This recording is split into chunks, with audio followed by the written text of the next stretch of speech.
You're the one. Yes. Wait, Coxbazar. Really?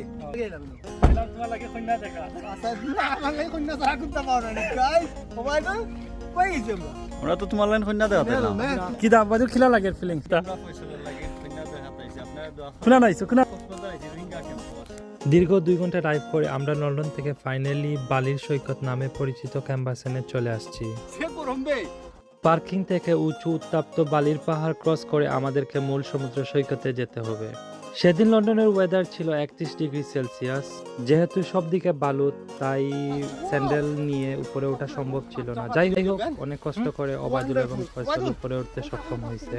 এখন আমরা একদম পাহাড়ের উপর থেকে একটু ভিউ দেখতেছি।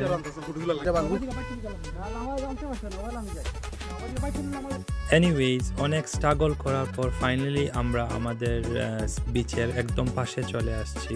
আমি ইতিপূর্বে অনেক বিচে বেড়াতে গেছিলাম, বাট এই জায়গাটা ছিল সবার থেকে বেটার এবং আলাদা একটা ফ্লেভার। সম্পূর্ণ বালি, মনে হচ্ছিল না ইংল্যান্ডে, মনে হচ্ছিল যে আমি মিডল ইস্টের হয়তো কোনো এক মরুভূমিতে।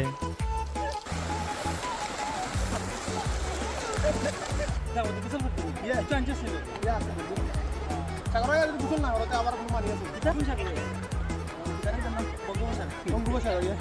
কক্সবাজার। ওকে ওকে